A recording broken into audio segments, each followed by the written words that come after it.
Usa ka pagtuo, usa ka tingog, usa ka katawhan.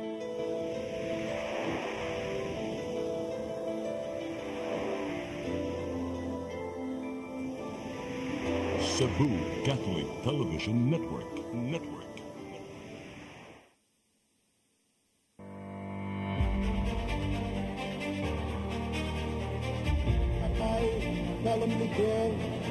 That I will faithfully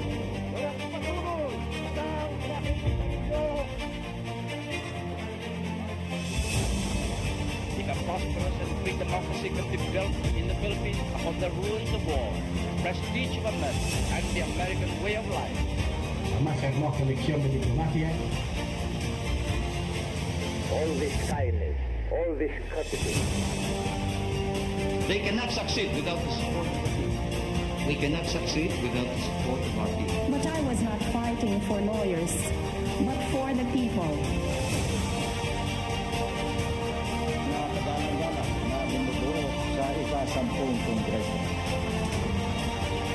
in times of financial and economic stress. I, Rodrigo Roa Duterte, fulfill my duties as President of the Philippines.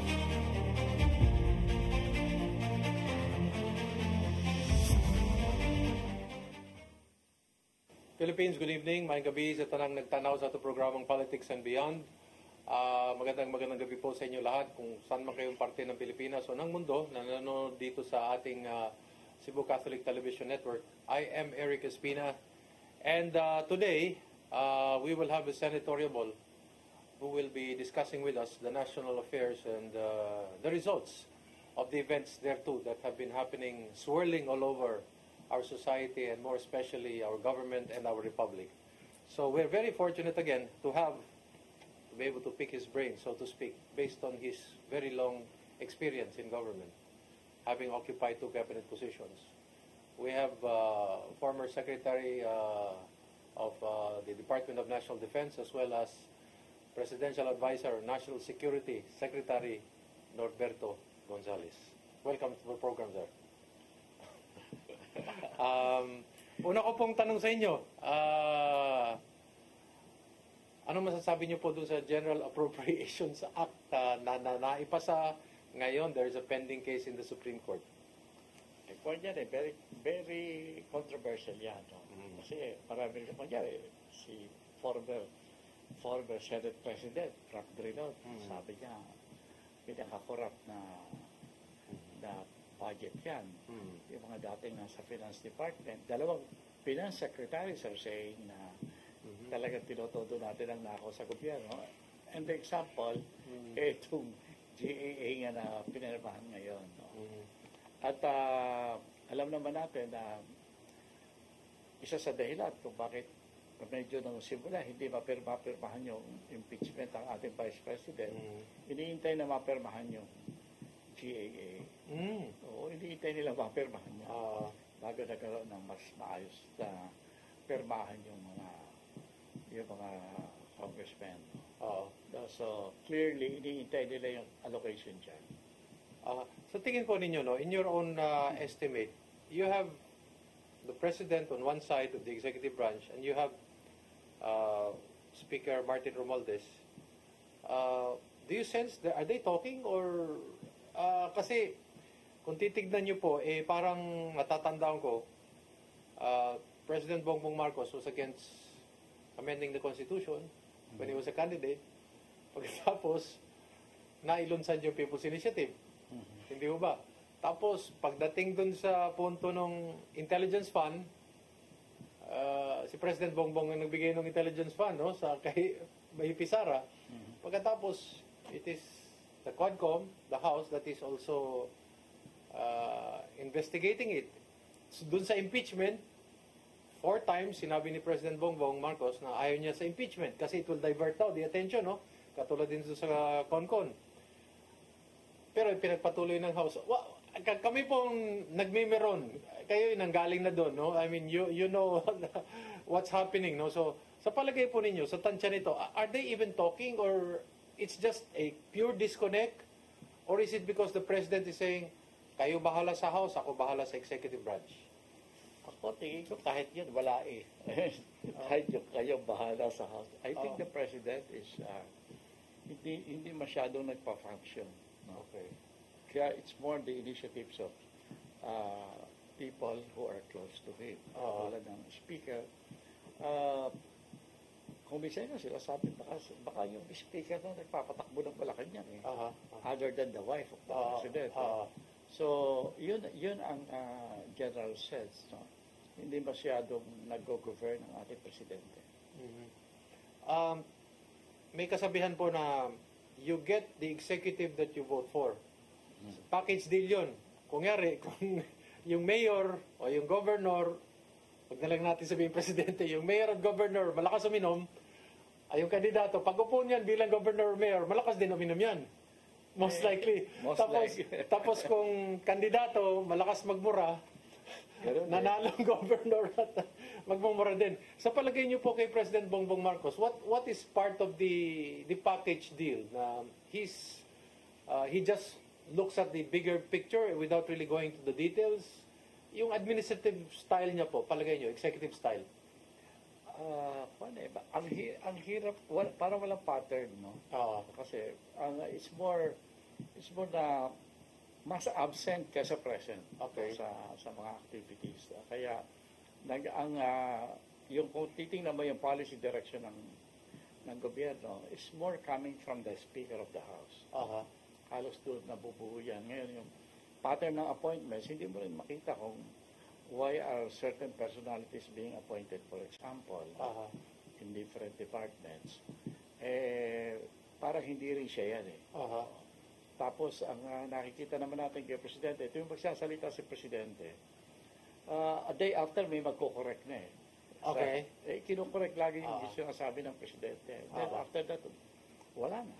Kaya ang sense ng mga kababayan natin, o yung mga analyst, hindi natin alam kung saan tayo papunta. So, walang direction yung governance natin. Is it fair to say that we are wondering who is holding the flag?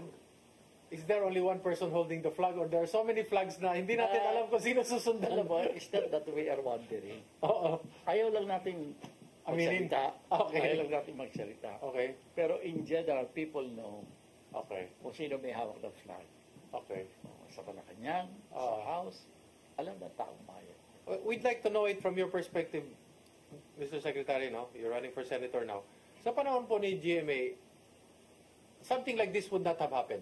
Would that be a fair statement? Or something like this would happen? Yes, kasi talagang si President GMA, hands-on yan, at saka tinututukan niya lahat of every important issue that confronts the government or the executive.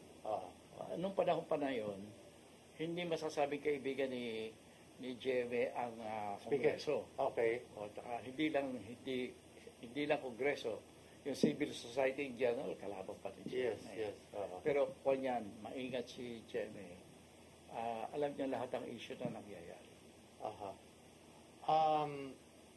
You were National Security Advisor. Tinitignan niyo rin ba yung budget ng Pilipinas? Nagbibigay din pa po kayo ng payo? I mean, do you give also advice from your own perspective? Noong panahon na namin, alam mo, known economist si Presidente. Si Presidente. GMA, yes.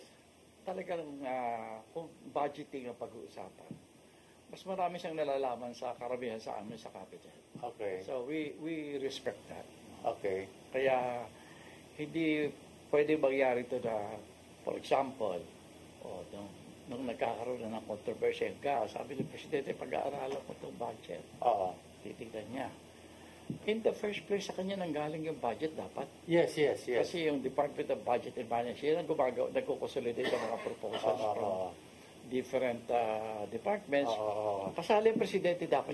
So, if there's anybody who should be very intimate with the content of the budget, it should be the President. Kasi ang mag-i-execute yung Presidente at ang normal process, ang proposal ng budget ang gagaling sa Office of the President.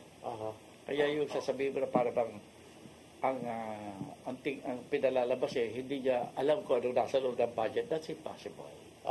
Kung pinayagan niya na ang Congress mismo ang gumawa ng budget, that's anomalous. The different departments submit your own projected net, no? At saka pinagdidiskusyon na dyan. Okay. Kasi ang budget, kapag nagdagdag ka sa isa, sigurado babawas ka sa isa. Yes. Kasi balance yan eh. Yes, yes. So, kunya, nagbigay ka sa agriculture na mas mataas, eh merong isang department na mababawasan.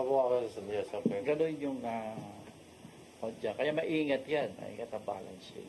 And then, in your case, when you became Defense Secretary, do you have to defend your budget to the President or do you have to defend it from other departments? Well, we defended in Congress. No? Okay. Pero during pag nagka-cabinet meeting po kayo? May hierarchy ang budget eh.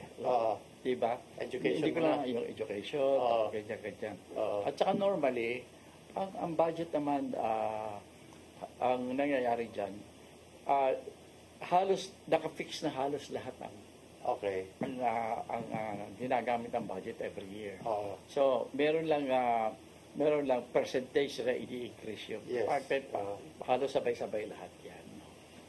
Kaya, hindi masyado magulo ang paggawa ng budget. Pero hindi po kayo nagkakaroon ng cabinet meeting just for the budget alone? By grupo-grupo. Yung economics, yung sa security, may ganyan. Kasi karamihan ng budget fixed. I see. Okay. So, sa panahon po ni President GMA, meron bang, kasi under President Bongbong, I hear this now, no? Development Budget Coordinating Committee. Meron po ba kayo noon yan? Kami cluster kami. Cluster about magkakasama mga department heads.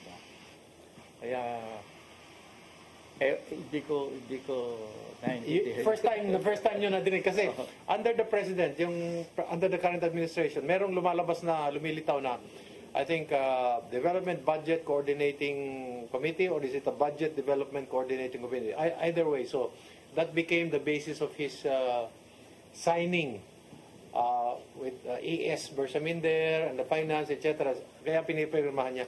Dito po sa yung sa Quadcom po, ano tingin niyo doon sa Quadcom? Your own thoughts. Kasi kung magsisenador kayo, kailangan magiging legislator po kayo. May plus and minus eh.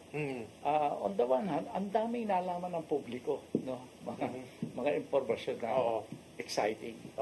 Dahil sa Quadcom. At the same time, siyempre, nakikita naman natin na talagang very partisan yung Quadcom. They really weaponize yung powers of Congress politically para i-check yung, for example, na pagka mukhang na-focus yung kanilang attention sa Vice President. Talagang hindi sila tumitigil hanggat hindi na ibabagsak yan. So, yun can be considered excessive or in excess of what should be done.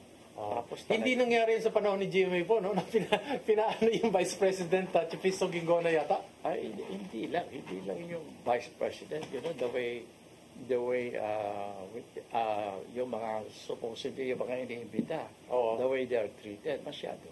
Sobra. Kaya nakakaawa din.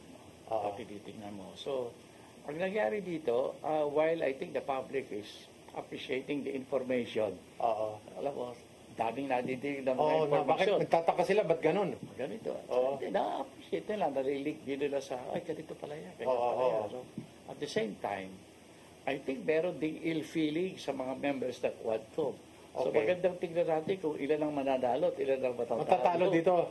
So mamaya tatanong ko po yan whether this will be a referendum on the Quadcom members and for the senatorial votes of the administration. Lumalabas yan.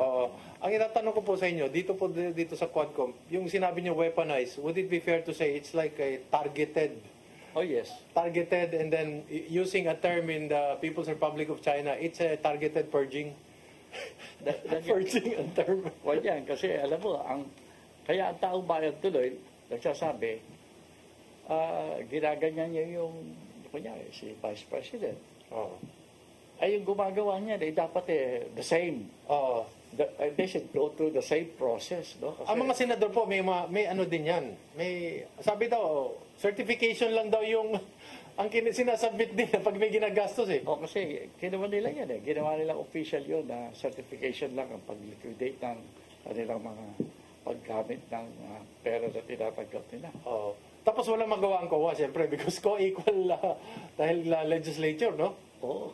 Kaya ang lumalabas sa Quadcom, talaga kailangan pag-aralan ulit. Kasi it's unfair.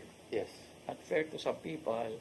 Tapos yung certain rules of the game o rules of how it is done ay medyo na-violate.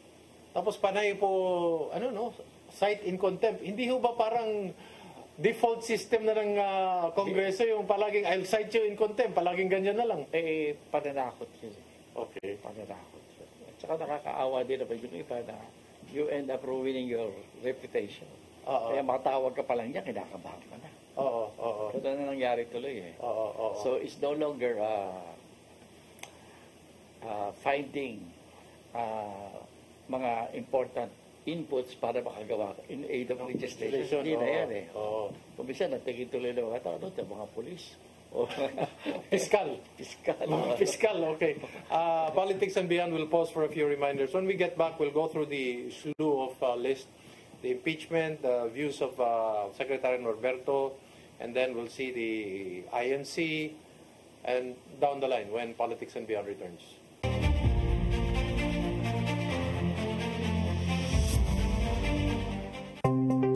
Discover the beauty of the Philippines.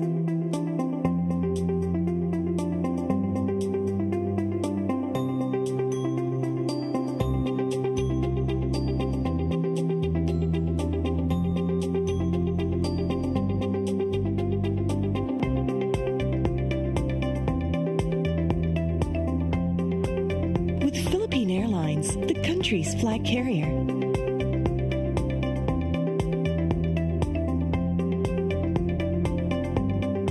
The airline that lets you feel the warmth of the nation.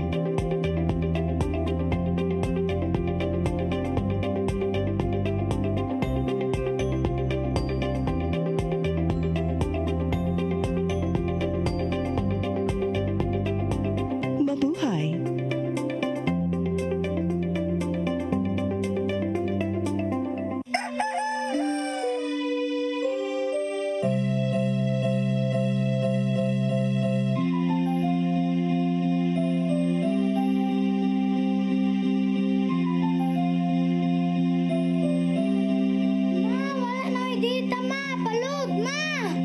Sorry ma'am, na-late ko. Nangita ko nung gusto para internet sa kong anak ma'am. Ay, wala na yung problema. Pag-sinisibo. Sinisibo. Sinisibo. For your internet connection. And for the signal of your cable TV. So fast and straight that transmission to your phone. Sinisibo. Sinisibo. Sinisibo. Offers you to have fiber optics. For your viewing experience, perfect and clear so far. So great and affordable for you to enjoy. Sinisibo. Cebu Television Network Incorporated offers fiber to the home broadband internet bundled with fiber to the home cable TV connection.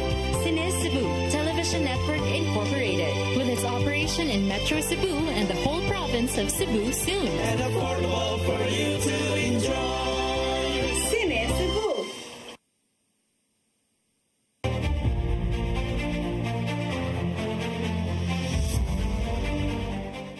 Okay, balik tayo sa itong programa Politics and Beyond. Hinabi ragya po nato si Secretary Norberto Gonzales. Sir, yung impeachment, there were 3 impeachments filed and they're very identifiable. Would it be fair to say they belong to a particular militancy, if I might use that term? And then, bakit po sila sumasama sa sa burokrasya? Yun ang term eh. Nakikisama sa burokrasya. For example, yung grupo na isa dyan, napakainit sa Vice President. I think it's due to, yun na, ewan ko, hindi pa ito masyadong na-discuss ni Vice President sa public. Oo. Naging Vice Chairman siya ng NTFL kasi. Yes, tama yan. Naging Vice Chairman siya dyan. Oo. I think that some of the funds that are being scrutinized, she may have used in the performance of her role in the NTF-ELCA. Yes. So, to me, malinaw yan. Kaya yung isang grupo dyan sa loob ng Kongreso, gusto siyang i-impeach. Kasi, alam naman natin ang nangyari because of NTF-ELCA. Yes, in a way, with all the chismis about it, nakita natin na halos nawala lahat ng guerrilla fronts ng NPA o nabasag yung underground network ng Communist Party of the Philippines. Malaki yung naging gain sa NTF-ELCA. Whether there's abuse or not in the use of funds is another matter. Yes, yes. But if you go by what happened because of the performance of their duty, malaki ang impact nila sa communist movement sa Pilipinas. Ngayon, kaya kung titingnan mo, yung isa sa pinakamainit at pinakamabilis na nag-file ng impeachment kay Vice President is that group. Sila? Yung grupo sa Kongreso na medyo nalilig sa kanila. Nagpagamit ba sila sa Congress? Alam mo, sa lower house, nagpagamit ba sila? Alam mo, knowing the character of those people, hindi sila ang ginagamit yan. Ginagamit nila. Baka akala lang nang gumagamit sa kanila, sila yun ang gagamit. But in the final analysis, baka silang nagagamit. They see the bigger picture. Magaling talaga sila. Magaling talaga sila. Magaling sila sa ganyan. Before I go to the other parts of the impeachment, sir, no? Tanong ko lang sa inyo, yung Department of Education, mahalaga ba yun maging parte, pati nga yung CHED dun sa NTF-ELCAC? Kasi when should you start them, you know, in exposing the whole concept of... Ang lumalabas kasi, para bang magaling magpropaganda yung kabila so lumalabas when you try to employ these departments in the fight against the rebellion or insurgency, parang pinapalabas umaabuso Okay. Pero when you look into the root and origin of that kind of issue, kaya lang naman sinasabi ng NTF-ELCAC niya kasi ginagamit ng kabila yan in fact, ini-infiltrate. Yan ang mga fronts nila. Yan ang pinapasok. Yan ang minamanipulate. Yan talaga ang ina-undermine. Yan ang binibigyan ng false propaganda, etc. Diyan sila nagre-recruit Tapos pagka gumalaw ang gobyerno, sasabihin, red tagging.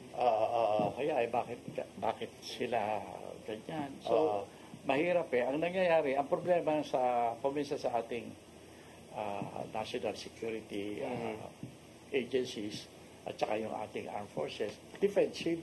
Okay. Defensive. Why should they be? Yes. Sa akin, gano'n dyan. So, dito po, no? So, itong tatlong grupo na ito, magkasama sila, biglang yung pang-apat na impeachment ang nabigyan ng puwang. Bakit hindi nila, why didn't they consider sa pananaw ninyo, yung first three? Naghintay sila doon sa pang-apat nila nilarga. Actually, nung panahon namin, isa lang naman ang kailangan. Isa lang, tama, Actually, isang congressman lang kailangan. Yes. Ang kaya lang, nangyari dito, para bang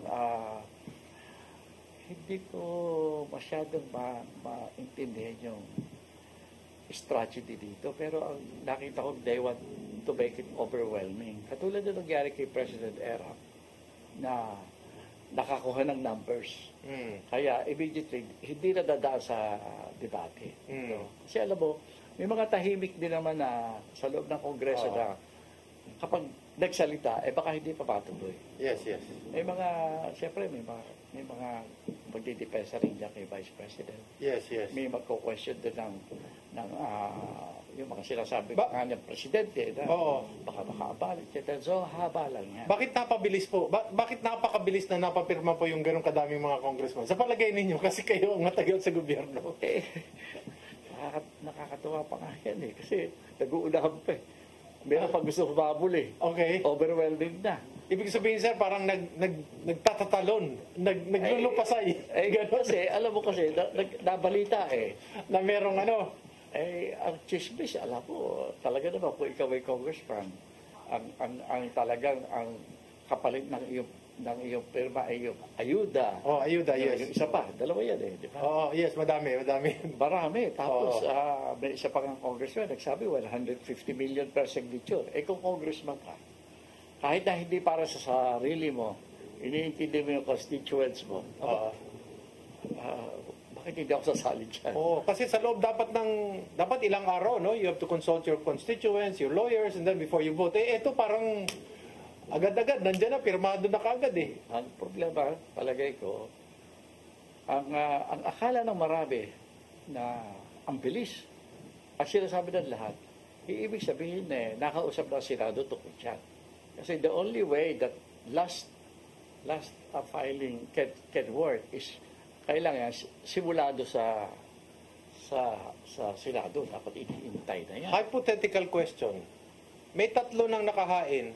Kung dito lang din sa pang-4, na express lane ang ginamit sa impeachment, bakit na lang kung nagkausap-usap na sila, bakit hindi na lang yung 4th ang ginawang number 1? And then, to give the Senate enough time? Or talagang sinadya nilang, palagay po ninyo, sadyang inipit nila yung Senado?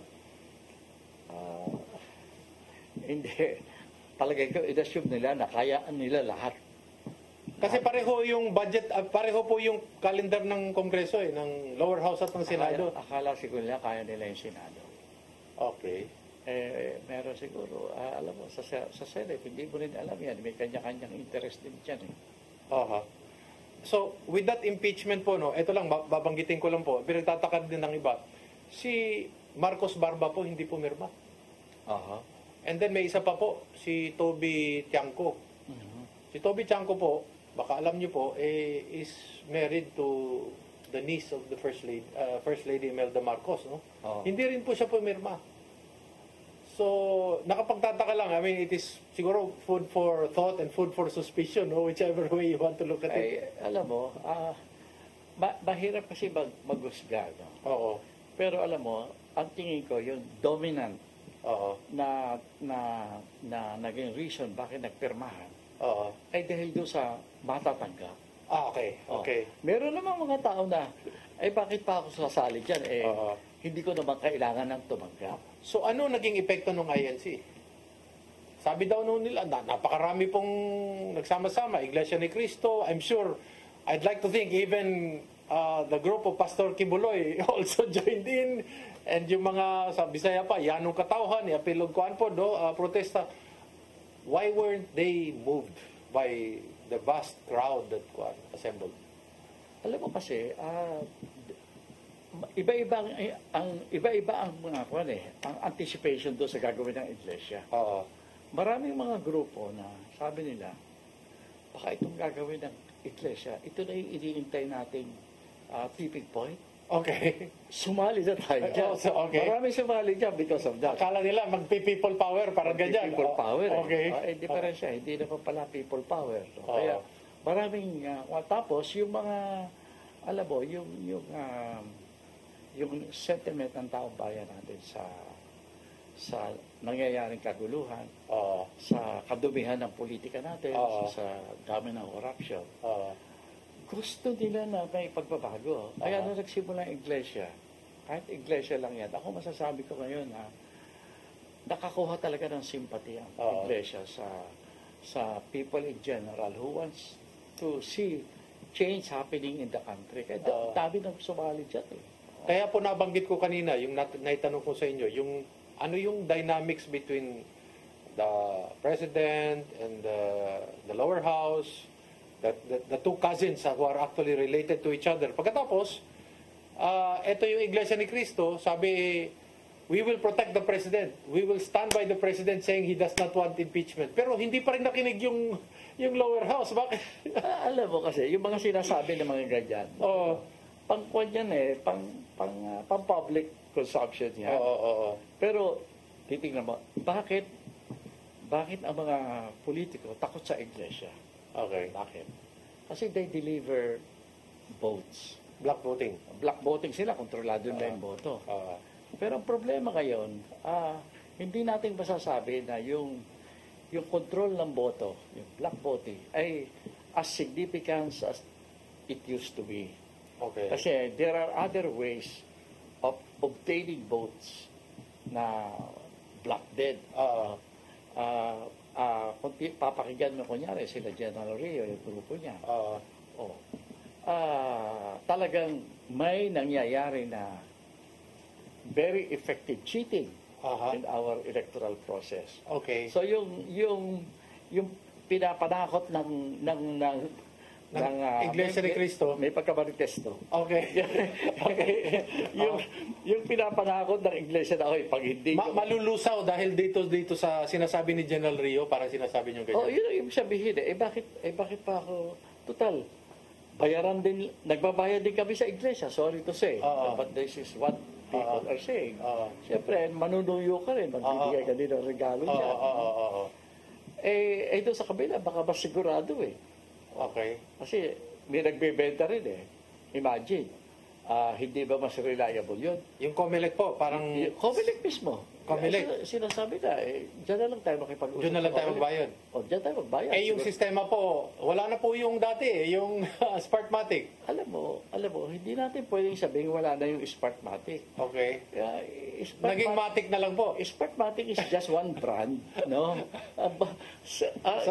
Ang tinitingnan, lalo na ng mga eksperto, hindi yung brand. Yung sistema, paano i-manipulate ang system. Kung na-manipulate ang Smartmatic, pwedeng i-manipulate itong Miro. Pareho lang yan. Sa Cebuano po, may tawag sa amin, hindi automatic, matic na talaga. Kaya yung auto, wala na yung Smartmatic, matic. Kaya nakikita na, siyempre, kakampi na tayo ngayon doon sa, alam natin na pwede tayong sabihin na, huwag kang maglala, sigurado kang panalo. Sa pananaw po ninyo, etong eleksyon na ito, meron pa ding matic?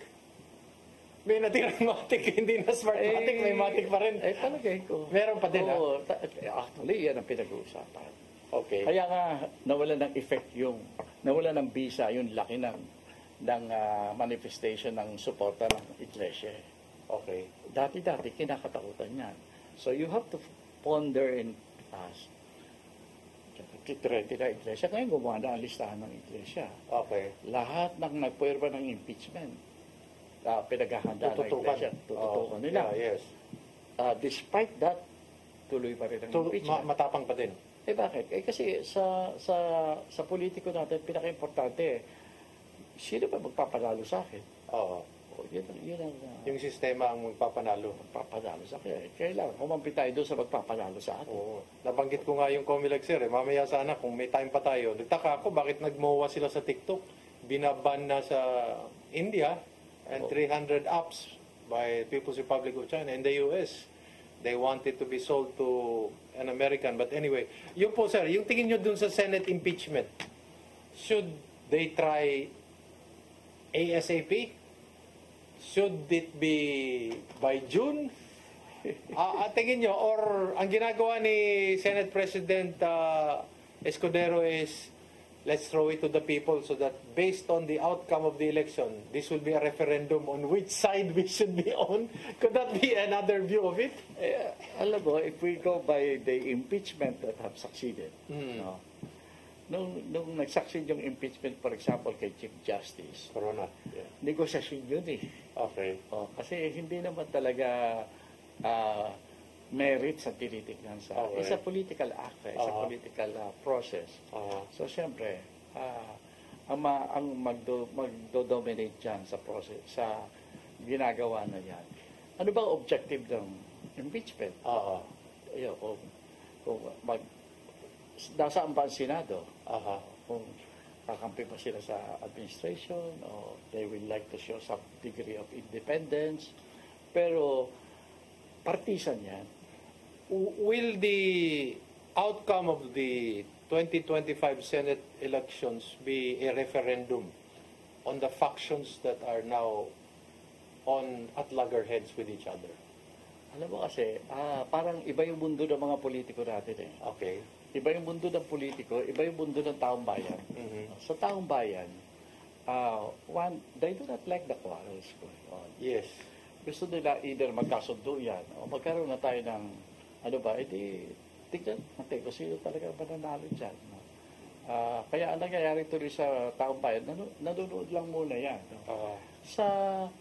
Sa politiko, sa world ng politiko natin kasi, ang tinitignan nila, marami kasi nag-aambisyon maging presidente. Okay. Diba? So, therefore, pinaka-importante gagawin. Yung nakikita mong pwede tumalo sa iyo in the future, talunin mo na ngayon. Talunin mo na ngayon. Yun ang dominant na tendency sa loob ng mga politiko natin. Kaya talagang si Vice President Sara, talagang major target siya ng lahat na gusto maging presidente. Okay, we're going to pause for a few reminders, and when we come back, sinabi po ni Presidential Legal Advisor na itong labanan ng between the President and the Vice President and the people involved around it may benefit a third party sa pagbabalik po ng Politics and Beyond.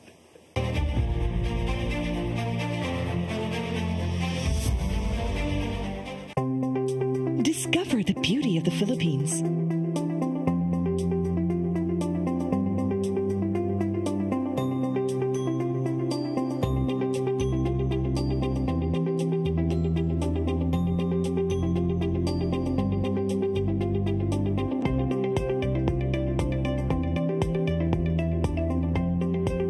With Philippine Airlines, the country's flag carrier.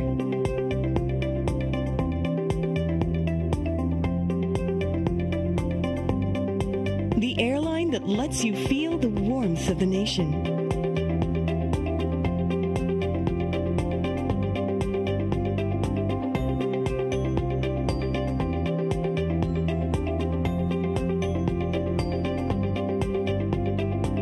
Mabuhay.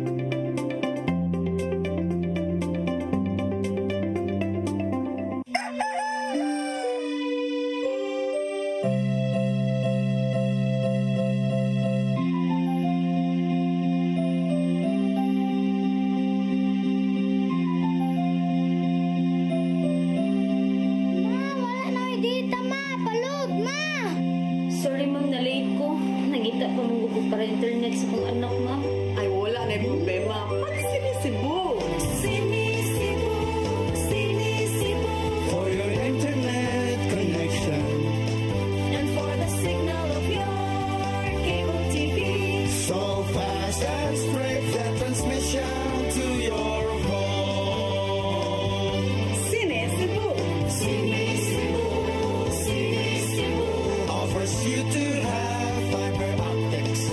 For your viewing experience, perfect and clear so far. So great and affordable for you to enjoy. Cine Cebu Television Network Incorporated offers fiber to the home broadband internet bundled with fiber to the home cable TV connection. Cine Cebu Television Network Incorporated with its operation in Metro Cebu and the whole province of Cebu soon. And affordable for you to enjoy. Sinisibo.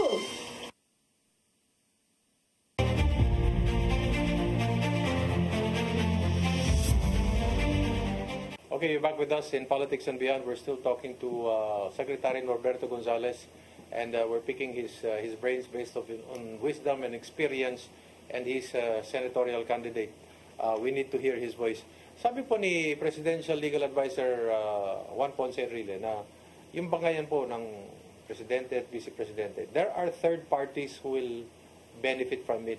And if I might again quote Congressman Toby Chanco, he was against impeachment because it will be highly divisive for the country.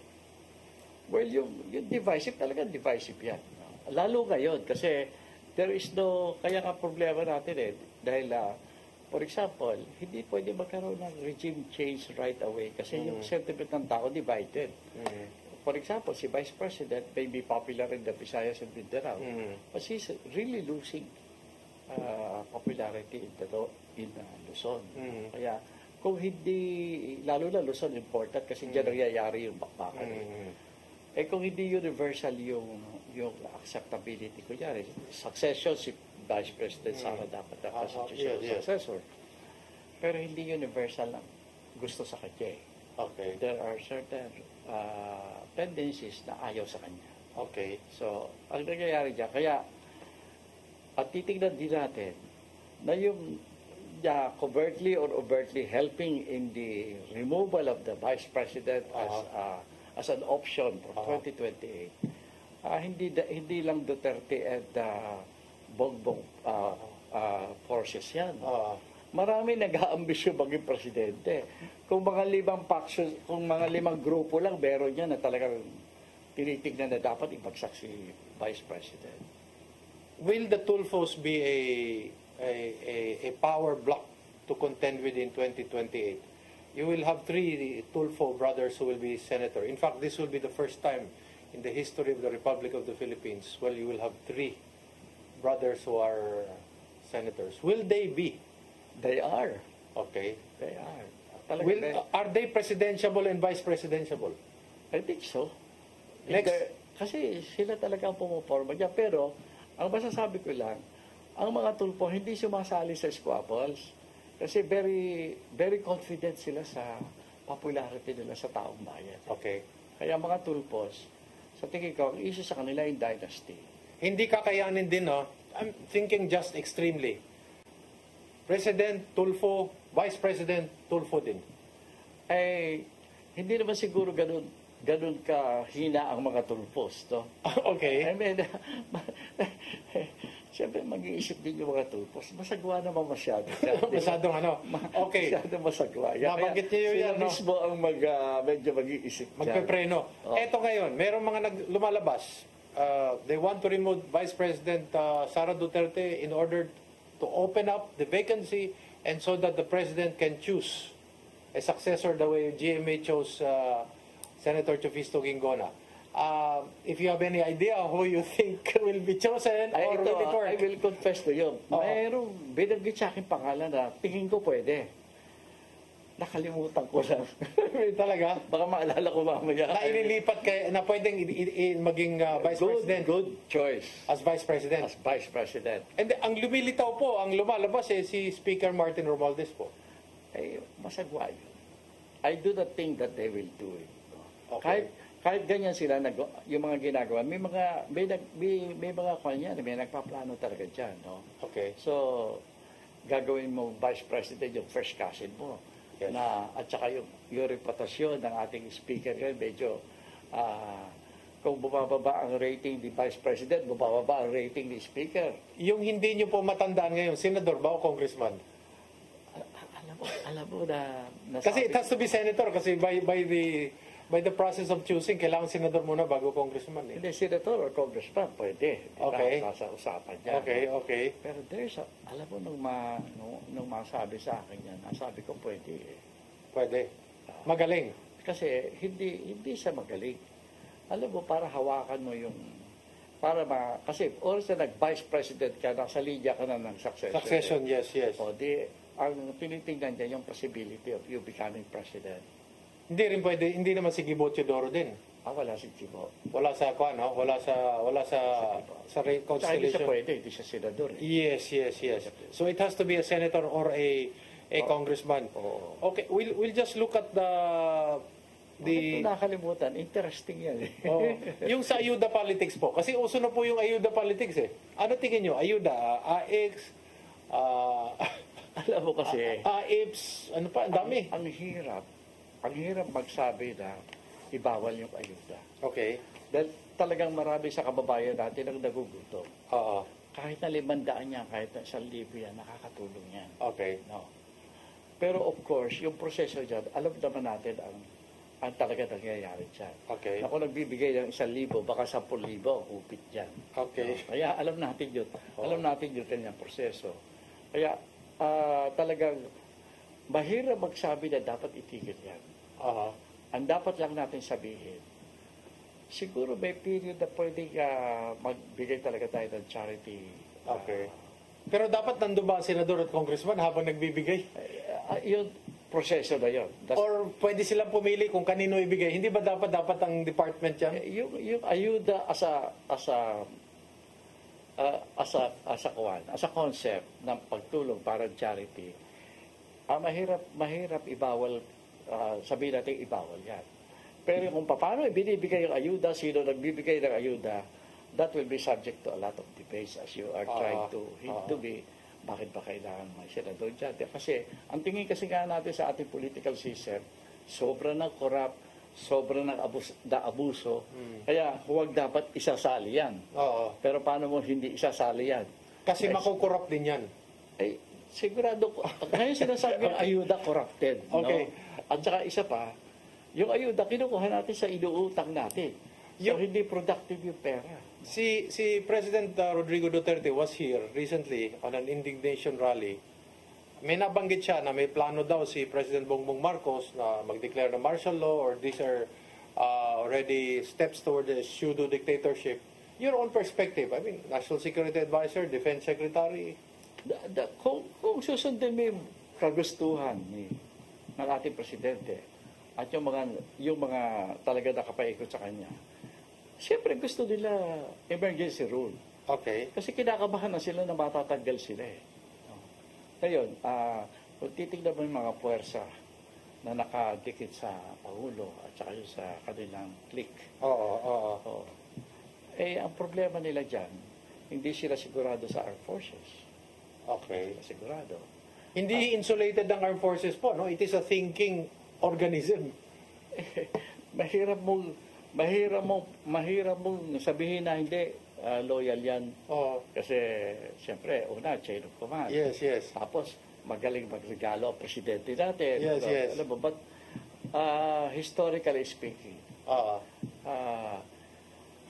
marami sa ating mga officers of the armed forces, disente. Yes. Disente ang puso, nag-iisip, hindi lang kumikibo. Yan ang pa. Tapos kayo nga, ang balita ko nga, yung huling assembly ng mga armed forces natin, mga PMAers natin, lantaran na yung discussion din. Pinag-uusapan. Hindi na academic discussion, talagang lantaran politika na. Lantaran yung sinasabi na bakit ganito bayan natin, ganito corruption, sobrang dynasty. So yung mga major issues are openly being discussed by the officers of our armed forces. No? Tagilid yan. So, but that means that talagang mag-iisip yung nasa poder kung anong nararapat gawin. For example, nung panahon namin, I will not mention names, may mga cabinet members sa circle namin sasabi sa presidente na, ma'am, hindi kayo sigurado sa armed forces. Kailangan gumawa tayo ng isang puwersa na pwedeng tumapat dyan. Counter force. Ganyan. Sigurado ko nangyayari kayo dyan. Kasi alam mo, talaga naman masyadong maingay eh. Hindi ko masasabi na hindi naman based on reality yung pag-uusap na ingay. Kasi talaga naman naghihirap ang kababayan natin. Bistado yung bordering on plunder na yung ginagawa ng mga politiko natin. That is really generally known. Universally accepted pag sinabi mo mga politiko natin corrupt.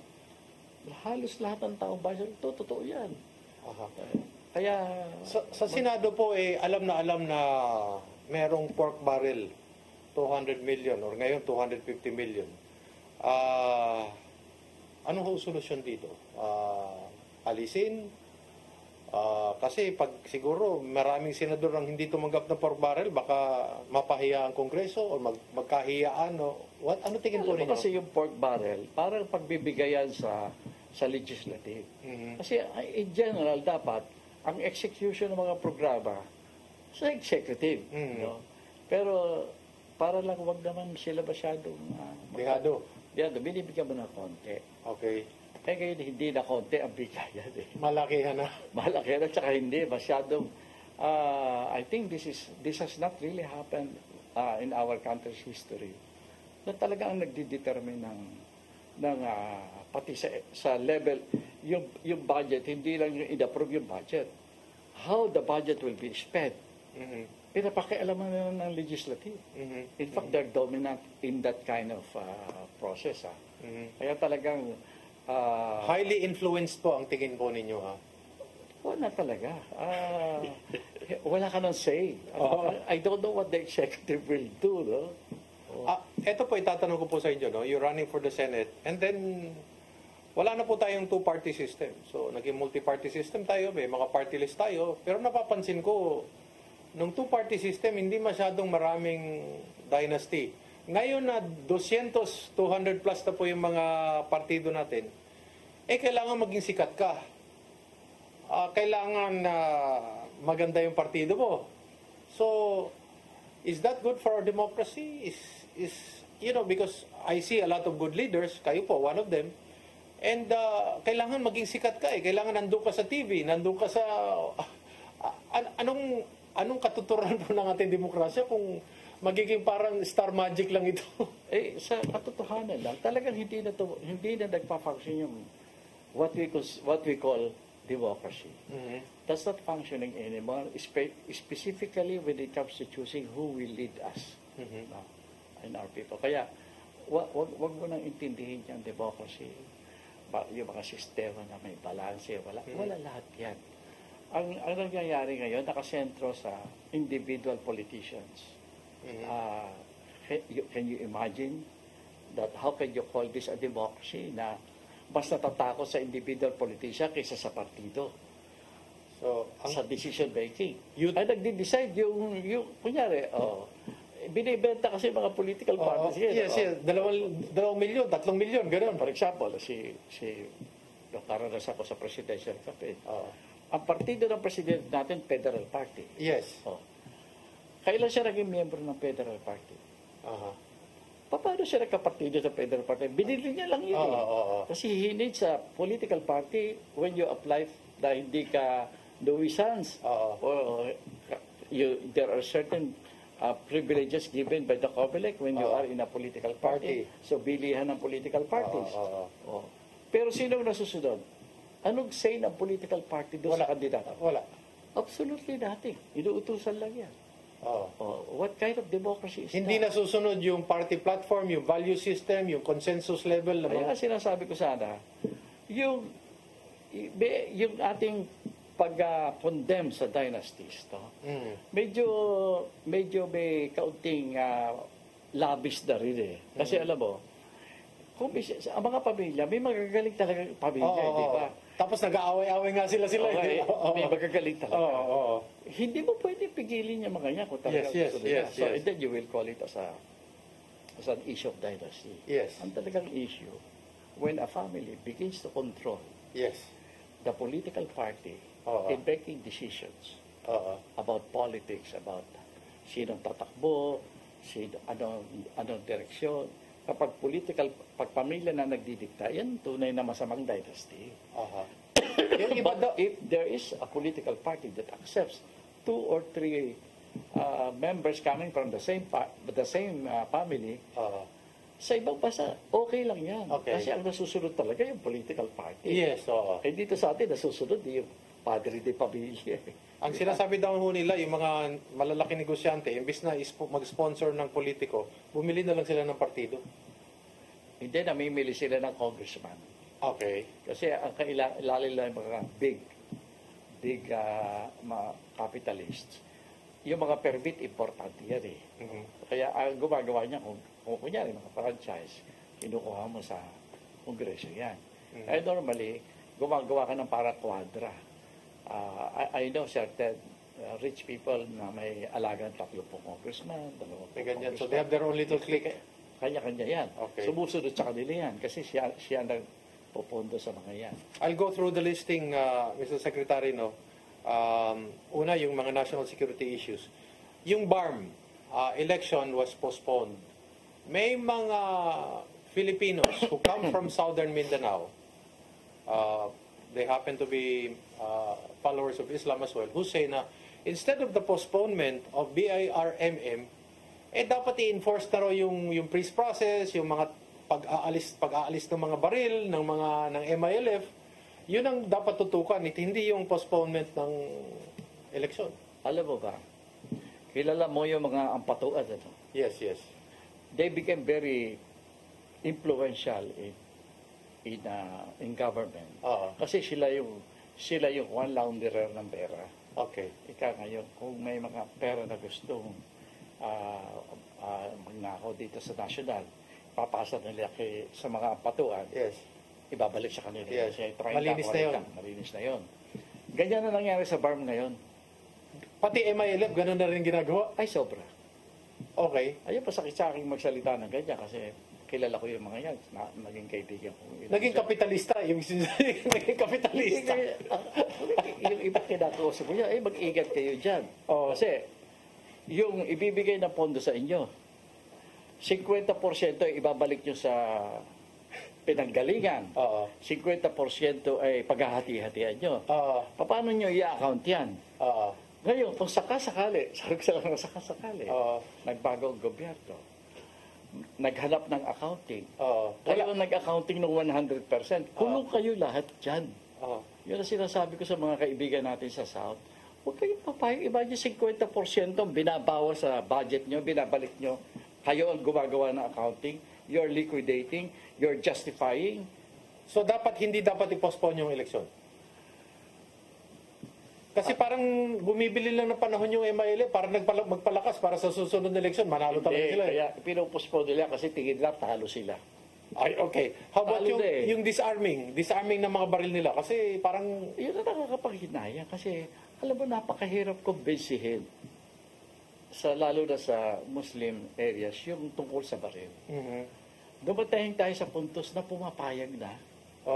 Disarmament. Diba hindi pumapayag? Payag na. Pero wala tayong ginagawa masyado. Hindi natin wala na eh. Alam mo, ang nangyayari napakalupot talaga nangyayari sa bayan natin. Ang pinaka-major activity ng gobyerno natin ay kung paano makapagnakaw na makakalusot. Okay. Yan the truth of the matter. Ito, itatanong ko po sa inyo, no? In terms of dealing with the People's Republic of China, multilateral or bilateral? Kasi may mga nagsasabing pag bilateral, talo tayo. Ay, parang totoo yan. Alam mo kasi, ito ang problema natin sa China. Alam ng China kung anong gusto nila eh. Okay. And they have defined exactly what they will get from the Philippines, at saka in the world. Hindi tayo respetado sa usapan na yan. Okay. So, huwag nating ambisyonin na mag one-on-one. One-on-one or two-in-one. Wala tayong lusot dyan.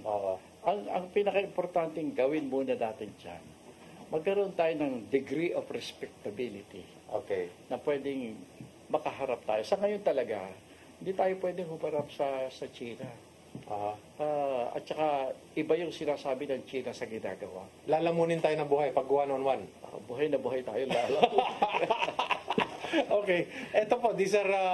Pero alam ba, gusto ko lang sabihin sa huli ko natin, hindi tayo galit sa China. Yes. Kaya lang ganito talaga sila ngayon eh. Talagang medyo ang pwesto ng Pilipinas hindi maganda. Kaya katukulan natin bilang mga Pilipino na pakialaman natin yan. Tulungan natin ang bayan natin para malagay naman sa tama. Ito po, these are usual questions that are being asked for Senator Revolts. Capital punishment, pabor po kayo? Hindi. Okay. Nakita na natin yan sa maraming life sentence. Life sentence, maybe. Okay. Even that should be subjected to program na baka magreforma. Okay. Divorce po. Are you for or against it? It's not that I'm against, pero hindi na kailangan eh. Alam mo kasi, nag-adjust na yung kunyari, ang Catholic Church, no? Hindi na mahirap yung magkumuha ka ng annulment. Yes, okay. Same gender po na marriage. Not marriage. May terminology yan eh. Civil union. Civil union po. Ngayon, tatanong ko po sa inyo, is the foreign policy, the Department of National Defense, is the national security in the right direction in dealing with the People's Republic of China, multilateral supports, various agreements with democratic countries in order to strengthen a rules-based West Philippine Sea? Tingin po ninyo. Para wag lang akong ma-misunderstood. Si Gilbert Chidoro is one of the most brilliant na Pilipino yan. Okay. Competent yan. si Secretary Manalo. I've been listening to this. It's okay. But you see, Yung sa Secretary of National, yung sa National Security po. okay din. Okay din. Okay. Yeah, he's hinahangang officer yan. Okay. Parang niya. So, yung galing ng mga nandyan, hindi natin mapapagdudahan. Okay, okay. Pero alam mo, kahit anong galing ng isang sekretary, depende yan kung anong tayo ng presidente mo. Okay. Diyan nag-i-emanate yung direksyon eh. Okay. Kahit anong galing mo, tapos sinasabi mo sa kanya. Pag hindi ka pinakinggan, wala ka namang magagawa eh. So, yung mga pagbili po natin ng mga, marami na po tayong klase ng missiles na binili, no? Tapos missile boats, pagkatapos yung mga eroplanong binili natin, and then pagdagdag po ng puwersa ng ating sandatahang lakas. Are we in the right direction? Alam mo, syempre, hindi mo pwedeng sabihin mali yan. No? Kasi you're improving the capability of the regular armed forces. Pero sa tingin ko, ang ating defensive strategy must go beyond the regular armed forces. Okay. Dapat ipakita natin, number one, wala pa tayong defensive strategy. Okay. We don't know kung magkakaguluhan, ano strategy natin? Anong gagawin natin? That's number one. Number two, yung kung anumang defense meron tayo, pinaka problemang malaki, yung hindi natin nagigain ang respeto ng kalaban. Very important, hindi lang yung kaibigan, kundi respeto ng kalaban. Kaya kailangan yung programa na gagawin natin, we'll consider that if this happens, we will gain a level of respect.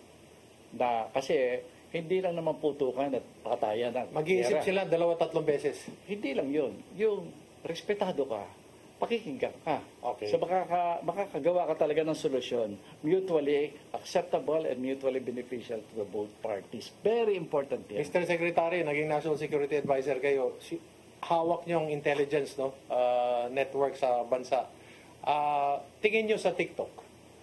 Kailangan ba nating iban sa Pilipinas? Kasi sa Amerika, they're doing that. In so many other countries, it's really a complete ban on TikTok because it is owned by a state company in and then another one is NGCP. Ano tingin po ninyo? Alam mo, TikTok is just one of the items sa panibagong what will I call this? Warfare. Panibagong warfare, panibagong influencer ng minds, hearts and minds of peoples, bago lahat yan. Ang bababa pa ng ang level ng kaya nating technology. So, ang hirap sabihin na bawal dito, bawal doon, bawal dito, bawal doon. Kasi ibawal natin, sigurado maraming magti-TikTok. Okay. Kaya ang gawin muna natin, ayusin, let's fix our own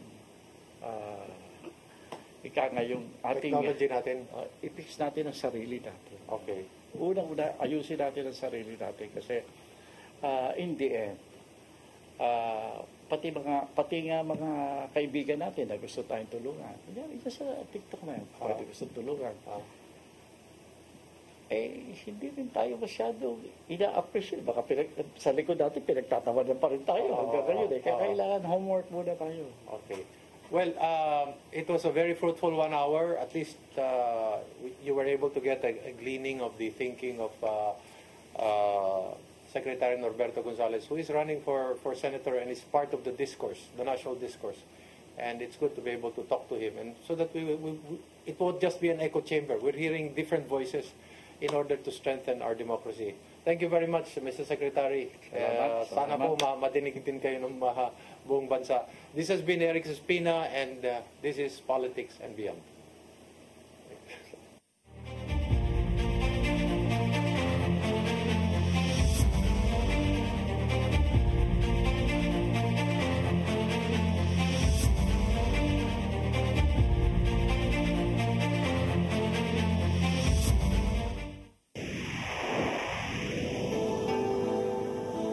Usa ka pagtuo